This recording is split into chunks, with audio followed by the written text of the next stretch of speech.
sin necesidad de elegir una frontera entre los mismos. O sea, identificar los vasos comunicantes, esterilizando la explicación determinista o autonomista al mismo tiempo.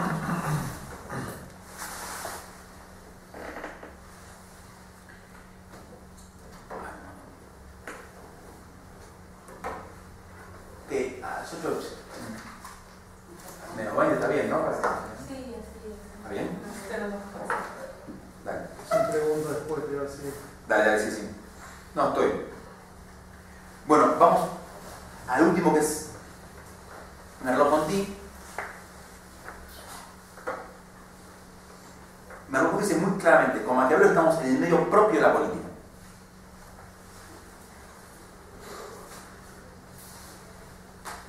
En Maquiavelo se encuentra un pensamiento de lo político como relación entre los hombres.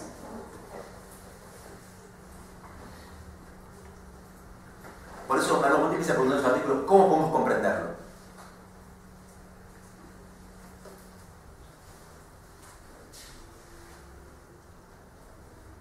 Porque Maquiavelo es un autor que llama a la libertad de Italia, piensa en la libertad republicana y al mismo tiempo está pensando de manera muy desnuda y cruda el poder. Con lo cual se abre un problema de la comprensión en ese sentido. ¿Qué tiene el propio Merleau-Ponty? Que a veces piensa Maquiavelo en el horizonte del maquiavelismo.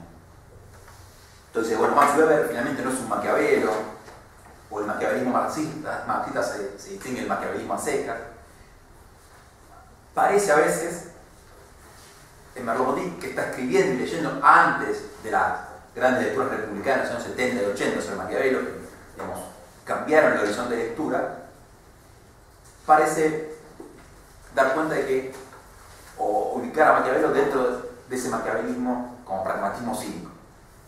Sin embargo, se puede ver de otra manera, y es que Merleau-Ponty, antes de Lefort, está pensando en Maquiavelo como un pensador político de institución de lo social.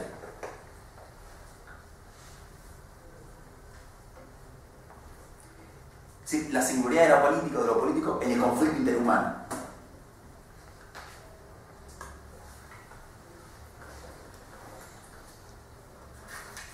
Ahora, ese conflicto no es entre sujetos que como mónadas aisladas luchan unos a otros, porque el conflicto supone la comunión. Lo que dije con Lefort, la indivisión de la división.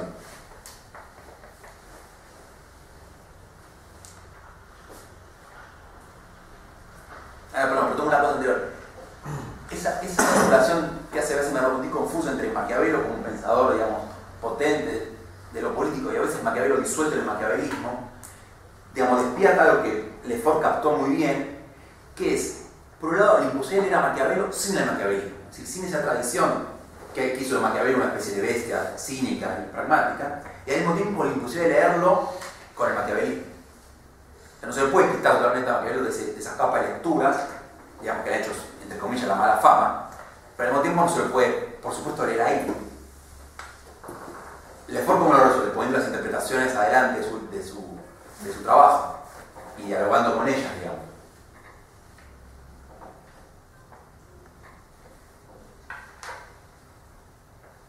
Ahora, para Merleau-Ponty, el descubrimiento, digamos, nodal de Maquiavelo, Merleau-Ponty está discutiendo ahí tanto con la tradición marxista de filosofía y historia, como con la tradición liberal, digamos, del derecho y la ley.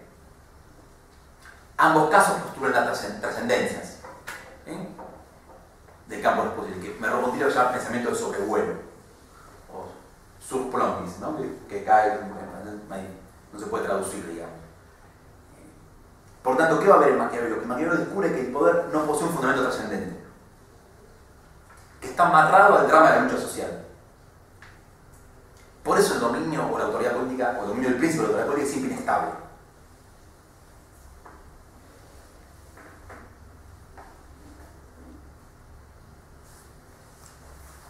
Y eso que en el campo filosófico y fenomenológico de Merleau-Ponty lo que trae es un trabajo sobre el cuerpo y el lenguaje, en lo político lo va a ver a través de su lectura de Maquiavelo. Por tanto, el autor del Príncipe no describe meramente el funcionamiento de la técnica del poder, sino el nacimiento de la vida común.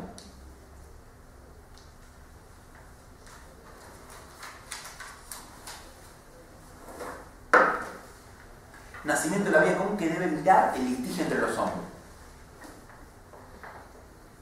Ahora, y esto lo dijo en el trabajo también de Sebastián Toro, muy interesante, mirar el litigio entre los hombres, mirar el conflicto, no significa festejarlo.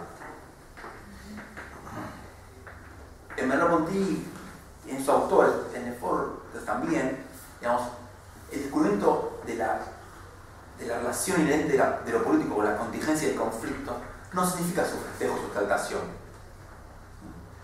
Nosotros vivimos un tiempo donde eso está súper aceptado entre los estudios y los trabajos, pero esa aceptación, ese consenso teórico, lleva una especie de festejo y exaltación de esas cuestiones.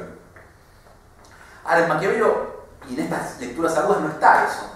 Por ejemplo, en el capítulo 9 del Príncipe, Maquiavelo dice: de los dos humores se puede derivar la libertad de la república, la dominación de la monarquía o la licencia.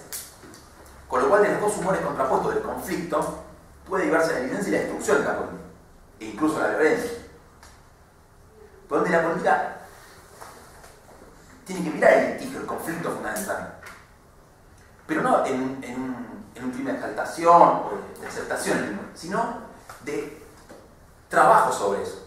Y la política es un efecto de la contingencia del conflicto que trabaja sobre eso, sobre ese desgarro. Por tanto, ni hay que ocultarlo sobre un consenso anterior y básico o posible, ¿no? Ni suponer su mera excitación, su mero festejo.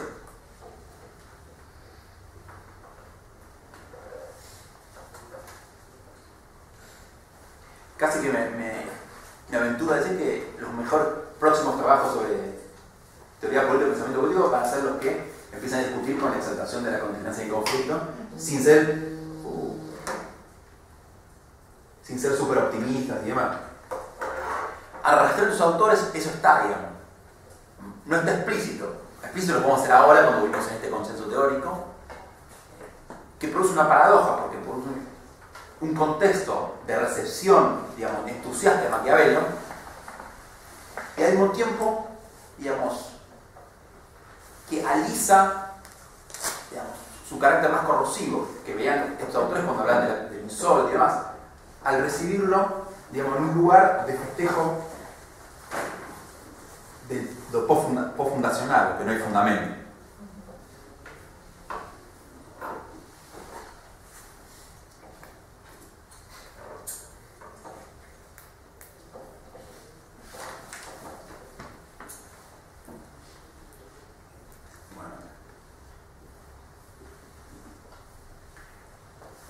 Antes voy a leer este pequeño párrafo para terminar con Merleau-Ponty, tiene que ser digamos, Merleau-Ponty su gran obra filosófica es la fenomenología de la percepción. La idea de percepción, de percepción corporal, va a discutir con las tradiciones tradicionales de filosofía y conocimiento, que luego toda la filosofía del conocimiento como una arquitectura del conocimiento, ¿no? Que pone la percepción y lo sensible por debajo del conocimiento conceptual o racional.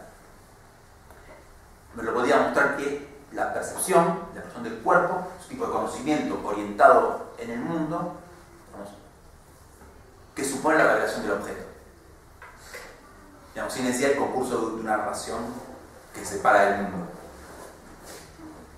Bueno, me propongo a trabajar con analogías entre el orden de la percepción y el orden de lo político, a través de la idea de apariencia.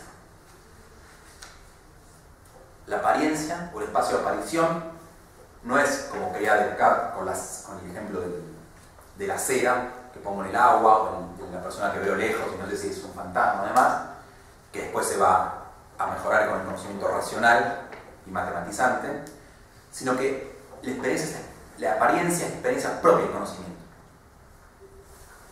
que muestra cómo un objeto se puede revelar de distintas maneras e infinitamente.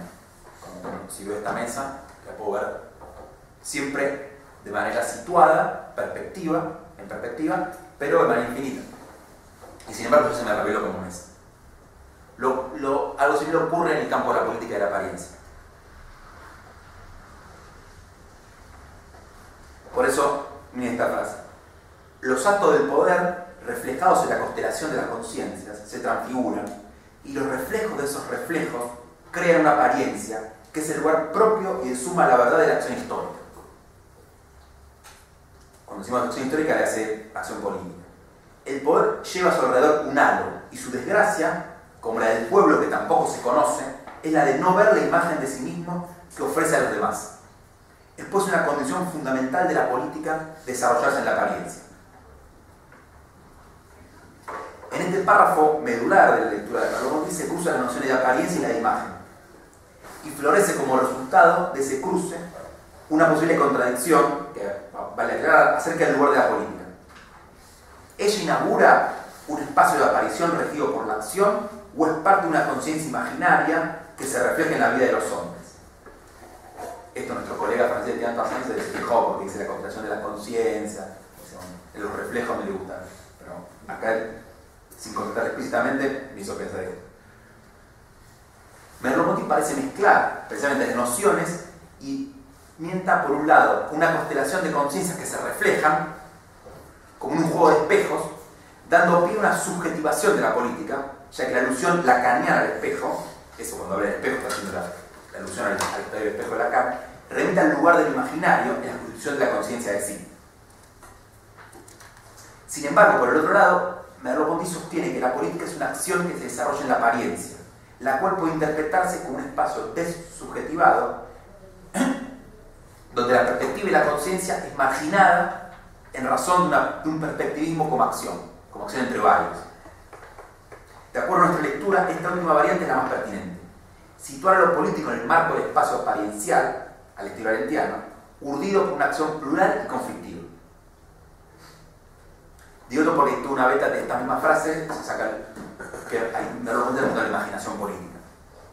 Digamos, que no está mal decirlo, él habla de imaginación histórica, pero esta introducción de la imaginación lleva un subjetivismo político para mí porque piensa la política allá de la conciencia y lo sustrae de la cuestión de la acción en la que estaría si uno piensa la relación entre política y apariencia, política y espacio apariencial.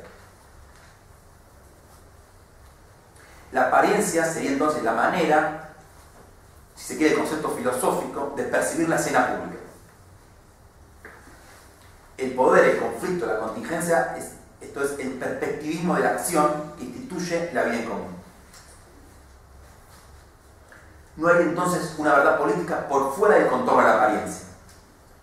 Somos de esos que aparecen en el teatro de lo público y se definen por los otros, actores políticos. Somos como nos vemos. Y lo importante es conocer políticamente, activar la virtud, porque no podemos vernos sino a través de la perspectiva de los otros. Es decir, en Merleau-Ponty la política se define siempre según el otro, a partir del otro. O mejor dicho, de los otros, vamos a ir en plural.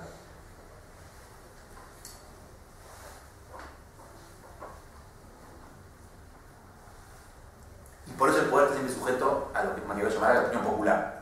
Y por eso es inestable, porque la opinión popular es cambiante y está en ese juego de apariencia.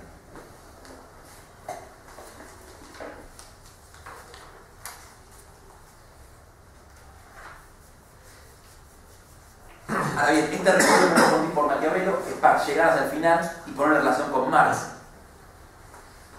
y con el marxismo después de la Revolución Rusa.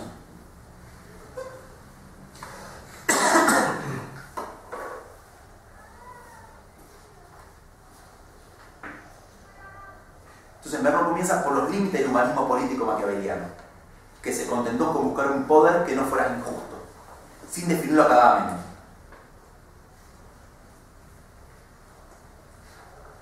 En cambio, el filósofo alemán había retomado el humanismo, el romántico Marx, había retomado el humanismo real maquiaveliano, historizándolo y poniéndolo en el lugar del poder a los sin poder, del príncipe al proletariado. Y acá hay un gesto gramsciano en la modalidad del pasaje, que Merleau-Ponty indaga. La apuesta marxiana del reconocimiento del hombre por el hombre a través de la revolución proletaria supone una profundización virtuosa respecto a los audaces consejos maquiavelianos. El legado de Marx y de Maquiavelo es recogido por los hombres del octubre ruso, que tienen la tarea de crear en la práctica nuevas formas políticas. Pero ocurre, dice Merleau-Ponty, que luego de los acontecimientos de Kronstadt, es decir, cuando Lenin y Trotsky mandaron a quería fusilar a la comuna de Kronstadt, que reclamaba la vuelta al poder de los soviets y, digamos, el fin del partido único. A partir de eso, el poder político de los bolcheviques se volvió un poder similar que querían combatir inspirados en Marx. Y como todo poder al margen del pueblo, el pueblo lo entendió como conflicto, ocultó el conflicto constitutivo y lo transformó en espionaje, conspiración y a los proletarios en lucha en menos agente de la reacción. Esto yo presentar la razón a Maquiavelo, que no creía posible la liquidación de todo poder separado de lo social. La virtuosa fusión marxiana del Estado y lo social, a través de la revolución proletaria, se revela pueril en la Rusia de Lenin. Y Merleau, para no cortar todas las amarras con la promesa marxista, apela a la incertidumbre. Esto es muy interesante. Es decir, respecto a si el fracaso se debió a una inocencia letal de la teoría marxiana para pensar lo político, o a las condiciones aleatorias de la revolución rusa.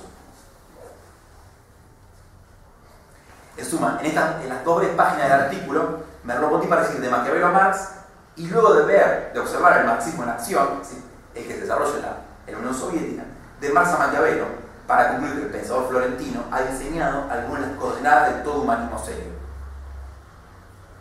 Es decir, la inatacabilidad del conflicto, la contingencia de la acción, la distinción del poder, el Estado, la ley, la redención y la sociedad, contribuyendo de esta manera a la claridad política.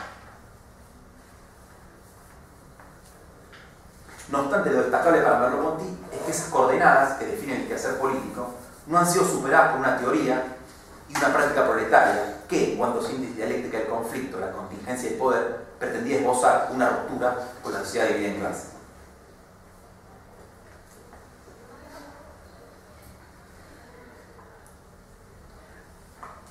Ahora bien, y con esto cierro,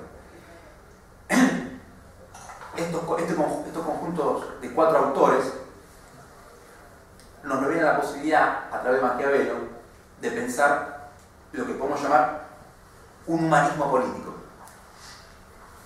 Es decir, un humanismo que no es el humanismo que se ha criticado en la filosofía del siglo XX, a partir precisamente de la Carta del Humanismo de Heidegger.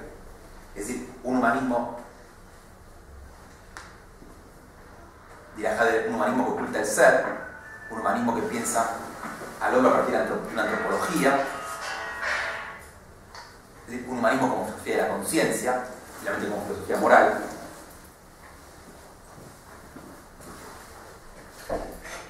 que termina en economía técnica, va a decir Heidegger, sino un humanismo que puede pensar a partir de la contingencia del conflicto la singularidad de lo político como pensamiento del ser. Y eso se encuentra, es posible rastrearlo, en una discusión que entabla Lefort precisamente con Heidegger, donde va a decir a Heidegger que su lectura del Renacimiento como renacimiento de la tradición romana, donde Heidegger identifica el comienzo del humanismo, digamos, oblitera el momento político del Renacimiento, que es el momento del humanismo cívico.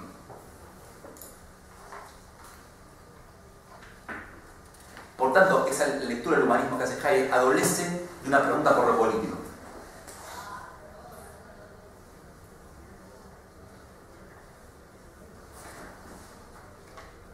Por tanto, lo político del humanismo cívico evita la caída del esencialismo metafísico.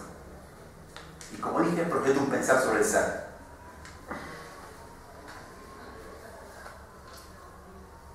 En conclusión, el momento maquiaveliano que arrastramos con los autores es un modo del humanismo político. En cuanto el pensamiento político como pensamiento de la acción, de la interrupción, supone una ineradicable dimensión humana, porque supone la pluralidad de los hombres. La filosofía, que como dice Arendt, en que es la política, piensa el hombre, puede, en la estela de Heidegger, por ejemplo, el Levi-Strauss, pensar más allá del hombre. Por eso dice Levi-Strauss, la antropología busca disolver al hombre, discutiendo con Sartre. O sea, dice la antropología busca constituir al hombre, ¿no? La antropología busca disolverlo. Ahora, la política que piensa la pluralidad humana, no puede trabajar en ese registro. Y en esa diferencia, se encuentra centrada en Maquiavelo lo propio del pensamiento político, que acá me permití definir o rastrear como humanismo político, que soporta la tradicional crítica que se hizo a las filosofías humanistas durante el siglo XX y que se encuentra en el último punto en un texto reciente, que es el de Abel-Sur, bueno, en los trabajos de él, el de la democracia contra el Estado, donde piensa la relación entre Marx y Maquiavelo. Esa relación de Marx y Maquiavelo está mechada por el tema de humanismo político. Es el Marx de la crítica a la filosofía del derecho de Hegel, el Marx de la Comuna de París, en relación, digamos, al Maquiavelo que estuvimos viendo como parte o como origen del momento maquiavélico. Terminamos.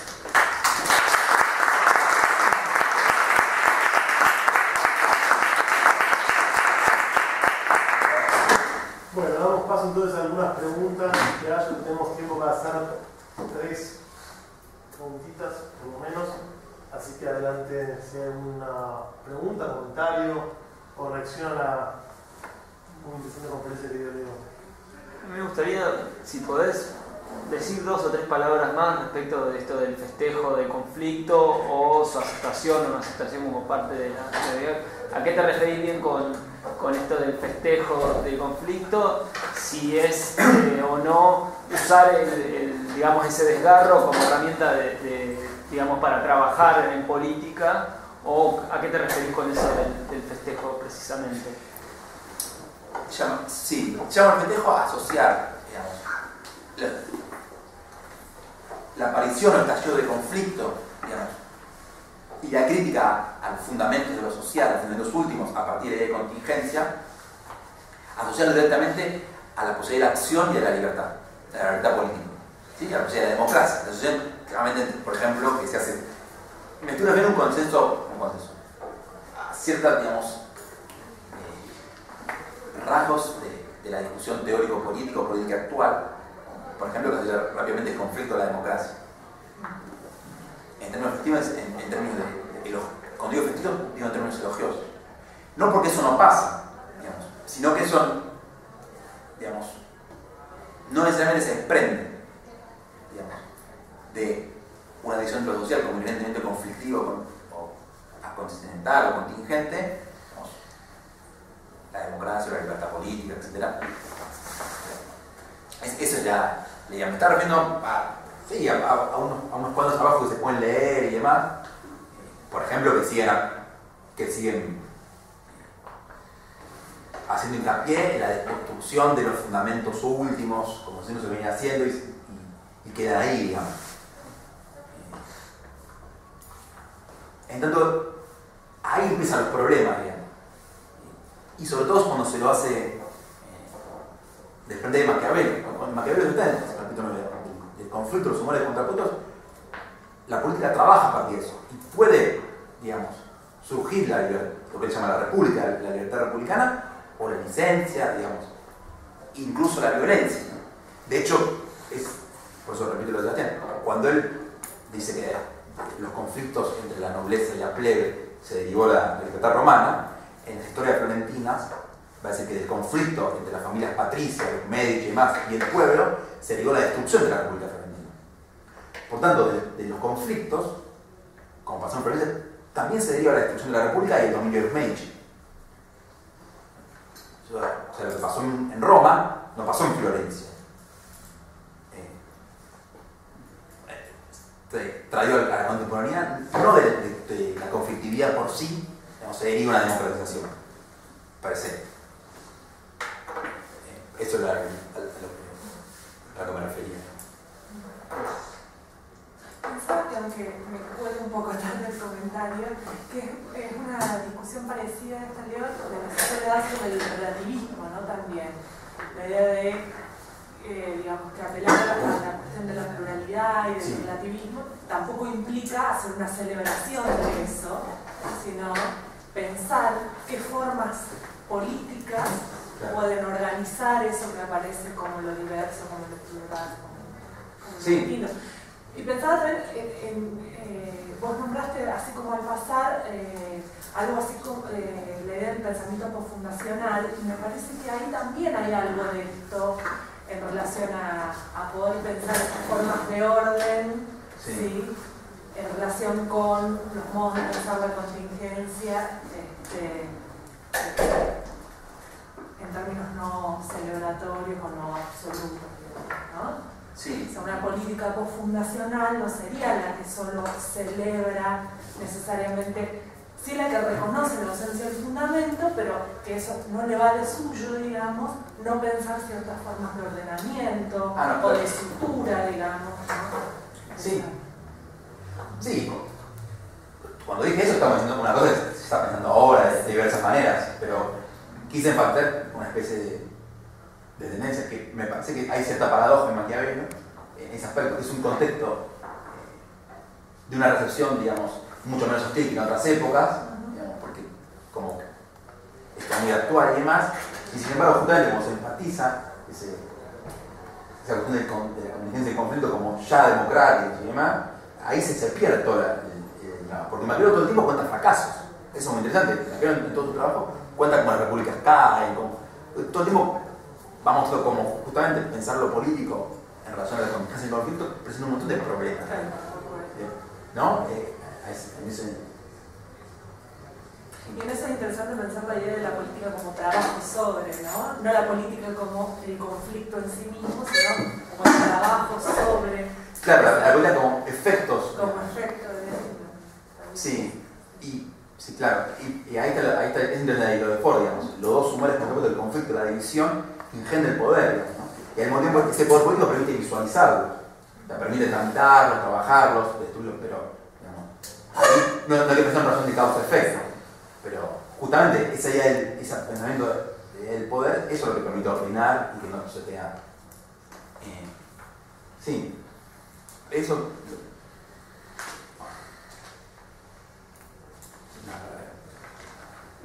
Esa es la diferencia entre Merleau-Ponty-Isaac.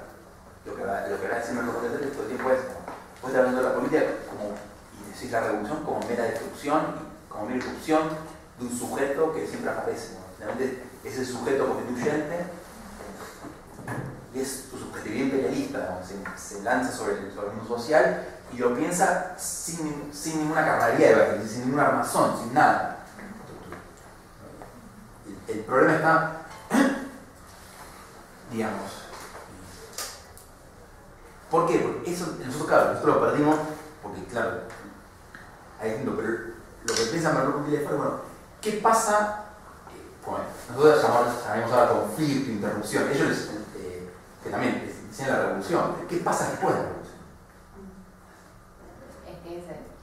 Claro. Pero es que ese es el problema, porque el festejo del conflicto, sí. El problema es que ese momento nunca lo piensas. Claro. Y entonces te quedas en la celebración de la revolución, pero ¿qué pasa después de la revolución? Donde lo respondes más. Que sí es lo que piensa Maquiavelo, porque dice, bueno, habrá que irrumpir en las instituciones y siempre lo que tienen que hacer el príncipe es crear esas instituciones. Claro. Si no, sí. No durás. Bueno, sí, eso es la cuestión ahí. Y eso es lo que esos autores, sobre todo, sí, están viendo este problema, digamos. Que la solución tropista, que es pensar la revolución permanente, y bueno, pensar eso como falla y seguir viendo el torrente de la revolución. Y pensás eso no como una configuración propia, sino como algo que es superestructural, que es degenerado y que por ende va a caer. Claro, ese es el problema de... Sí. Eso cambia la verdad. Y no son ni Merleau-Ponty ni Ford, no necesariamente hacen una revolución socialdemócrata, se llama así eso, o consensualista. Es decir, como la revolución va a desatar monstruos, va a producir un desastre, digamos, lo que hay que hacer es frenarla, no hacerla, y pensar acuerdos, no están en esa línea, digamos, en ese aspecto. De Ford tiene su vida, pero ahí no.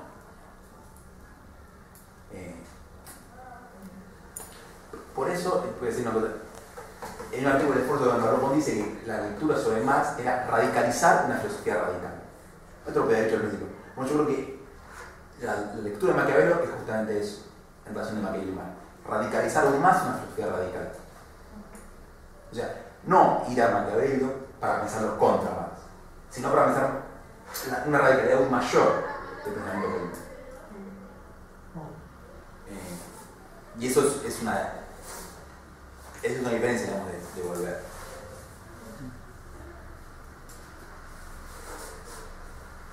Sí. Me ha quedado una duda que me llevó a todo en forma de pregunta. La duda era si era una interpretación tuya o era que alguien decía que no hay antropología en Maquiavelo, el hombre. Si lo decías vos o lo dice un autor de eso. No, eso lo dice Lefort. Y eso me lleva a preguntar si la antropología lleva el deseo, el deseo de tener y de ser, entre los grandes y el pueblo. Sí. Si eso no sería eso una antropología, pues es casi inmanente a cada grupo eso. El hombre como ser deseante, tipo poesiano. Claro. En ese sentido Es que específico del hombre como ser deseante. Sí, es que en realidad No, también no, sería no, tan preocupante el hombre como preocupante. Sí. Digamos, contradictorio con la idea de que no hay una antropología, el hombre como ser deseante, sino como el hombre como ser deseante, y que sus dos deseos, digamos, fundantes son justo esos dos. Pues si uno dice deseante, bueno, y el deseo es absolutamente impredecible y cambiante, bueno, es difícil fundar una antropología sobre algo que casi no tiene, pero además de decir que es un ser deseante, tiene justo esos dos deseos. Muy Porque la definición antropológica sería, la de Hobbes sería el ser deseante y define para todos los hombres. Por la antropología, digamos, postula una naturaleza humana única, que todos desean lo único. Y lo que está, digamos, mostrando Maquiavelo, primero cuando define la antropología es positiva y negativa, no una definición clara y al definir los deseos en plural y que hay los deseos antagónicos, digamos, ahí ya está introduciendo directamente el mundo sociohistórico y político, no es porque no hay una antropología común a los hombres. Y ahí está la lógica de la división. Y eso, digamos, corroe toda la definición antropológica. Es histórico, pero no es esencial, digamos, porque sería un esencialismo social decir que está dividido en dos grupos y que tienen determinadas características, pero él lo define a posteriori y no a priori, decís vos.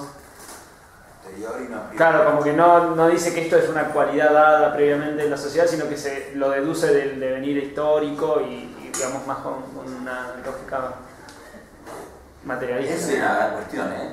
Yo creo que sí, está en el plano de lo simbólico, que es histórico también, pero no puede identificarse en grupos sociales, digamos, concretos. Sin embargo, si se lee ese lugar, puede pensarse. Si se lee como causa-efectos, o a priori y posteriori, se va mal, pero sí puede pensar hay como una cuestión. No recuerdo las lecturas que traje en el secundario.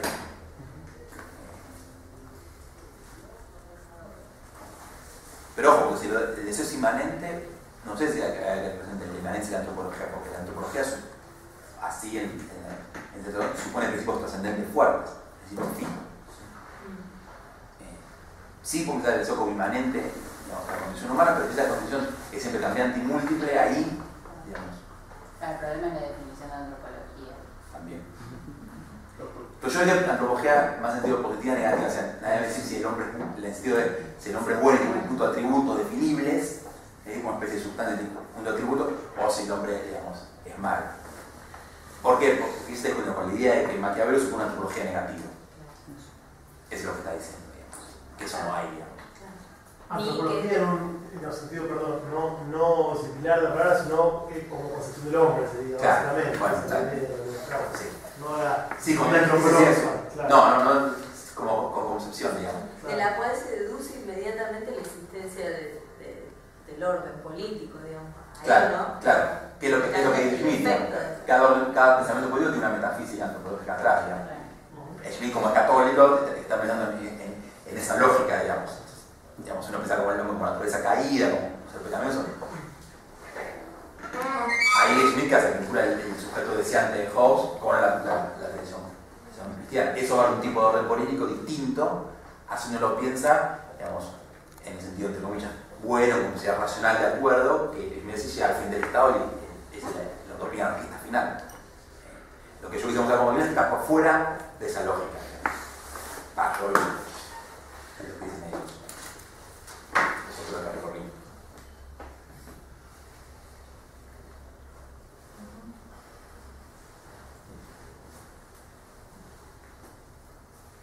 Bueno, Leo, te agradecemos mucho por tu conferencia.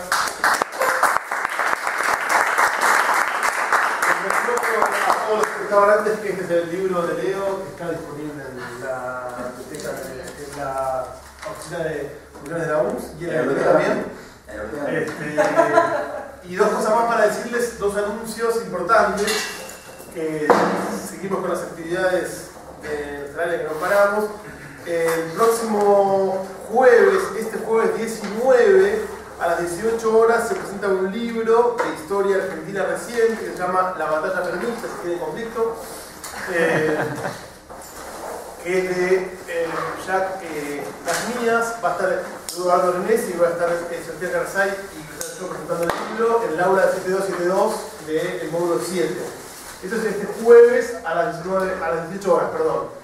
El otro jueves, 18 horas, el aula 103 del módulo 1, para una conferencia, charla, Ernesto Laclau, a quien Leo nombró recién.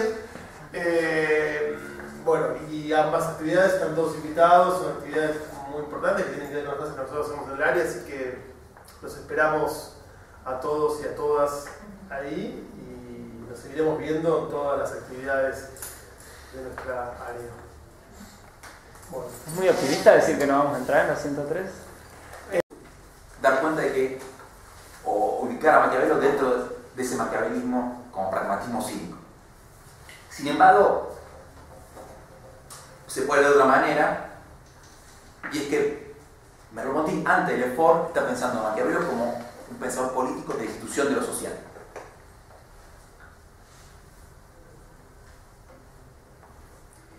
Sí, la singularidad de lo político en el conflicto interhumano.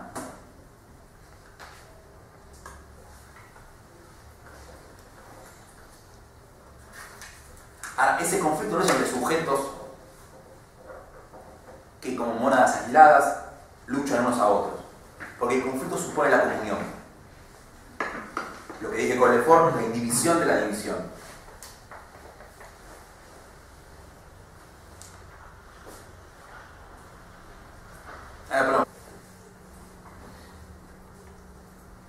Por eso Merleau-Ponty empieza preguntando en su artículo cómo podemos comprenderlo.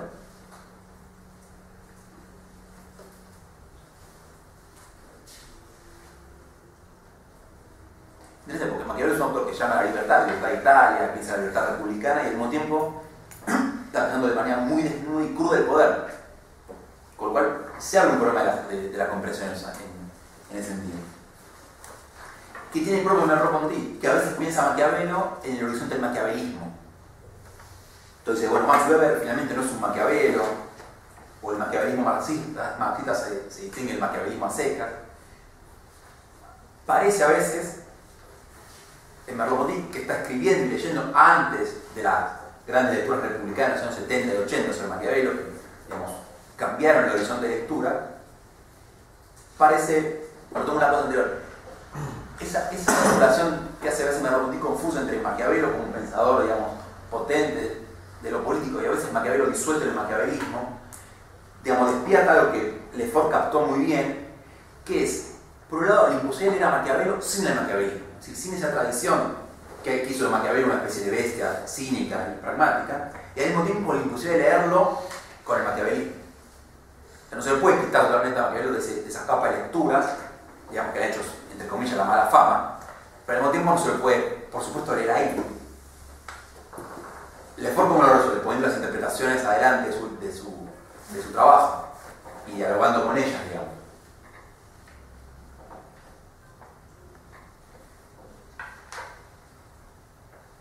Ahora, para Merleau-Ponty, el descubrimiento, digamos, nodal de Maquiavelo, Merleau-Ponty está discutiendo ahí tanto con la tradición marxista de filosofía y historia, como con la tradición liberal, digamos, del derecho y la ley. Ambos casos postulan las trascendencias del campo de lo posible, que Merleau-Ponty lo llama pensamiento de sobrevuelo, o surplombis, ¿no? que cae, no se puede traducir, digamos. Por tanto, ¿qué va a haber en Maquiavelo? Que Maquiavelo descubre que el poder no posee un fundamento trascendente, que está amarrado al drama de la lucha social. Por eso el dominio o la autoridad política, o el dominio del príncipe o la autoridad política es siempre inestable.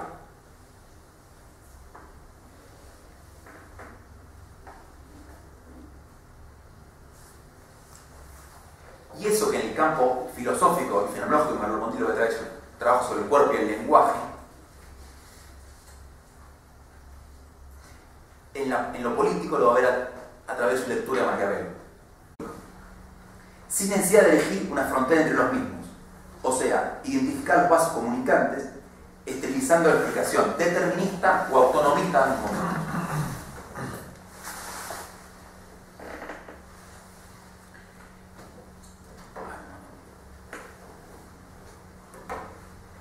Que a las 8 menos 20 está bien, ¿no? Sí, así es. ¿Está bien? Dale. Sin pregunta después, te voy a decir. Dale, sí, sí. No, estoy. Bueno, vamos al último, que es Merleau-Ponty. Merleau-Ponty dice muy claramente, con Maquiavelo estamos en el medio propio de la política.